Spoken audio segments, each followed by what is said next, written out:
Hello friends, today I'm going to be giving you guys a king sand crab training method.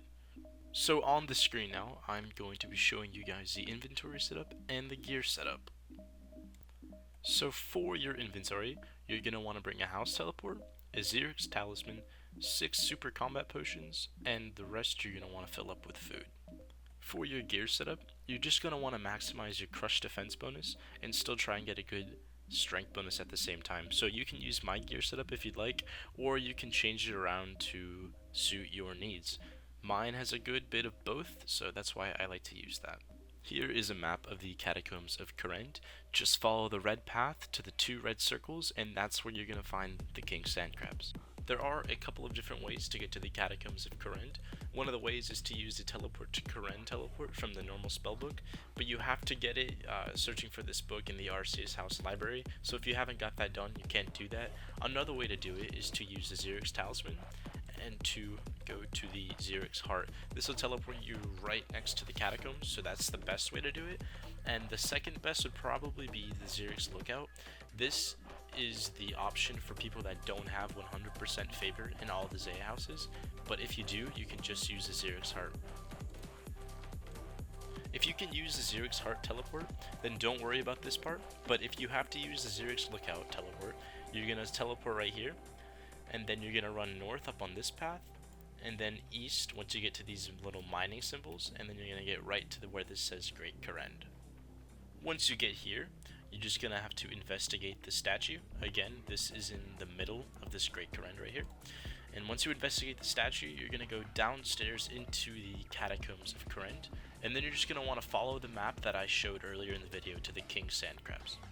Once you've made it to the king sand crabs, you're going to see these sandy boulders here, and basically you have to run over them for them to become aggressive to you, and they'll stay aggressive to you for 10 minutes straight. So what I like to do is I like to stand in the middle of these 2 sandy boulders, take a sip of my super combat potion, and then just start AFKing, and make sure your auto retaliate is on, attack once, and then you're good for 10 minutes. And when I say you're good for 10 minutes, you really are good for 10 minutes. You have to do absolutely nothing. You can leave your client running in the background and do anything else you want to do as long as the client remains open and nothing happens to your internet connection. So my timer just hit 10 minutes, and as you can see, this sandy boulder is not getting up to attack me. After 10 minutes, I got 80,000 experience per hour, which is pretty good.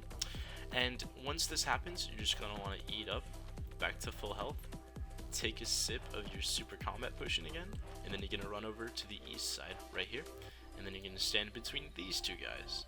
Or you can do it in between the 3 if you want to be a little bit risky. They could stack you out, I highly doubt it though, but you can do that and then just AFK for another 10 minutes, and then once that's done, you go back to the other spot, rinse and repeat, taking a sip of your super combat potion every time.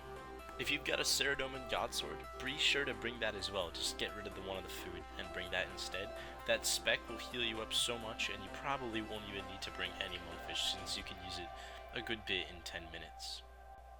And finally, you can change these super combat potions for super attacks and super strengths. I wouldn't recommend it because super combat potions will boost your defense level, so you'll take less damage, which means the risk of dying is lowered a lot. But 10 minutes, that's a long time. I don't think these guys will kill you if you have over 80 defense and you're wearing some pretty decent crush defense. And as you can see, I've been here for about 20 minutes now, so I'm going to have to go back over there pretty soon. And I've already gotten 2 dark totem pieces, so this could be a pretty decent way to farm dark totems. But once you run out of food or super combat potions, just teleport to your house, refill your inventory, and then come right back to start training again. It's pretty simple. This is probably one of the best AFK combat experience training methods in the game, because this isn't very costly. I mean, I think all of this is around 60k, and this will last you 4 hours. If you're wearing barrows, you're going to have to repair it, but that's really not the worst thing if you have a pretty decent smithing level. And you can always just use these dark totem pieces to go kill Skitizo, or whatever his name is, and pick up some of these small alkables that they drop, and you can probably make 60k in 4 hours. Well friends, this is probably it for this guide. There's not really much else you need to know about these guys.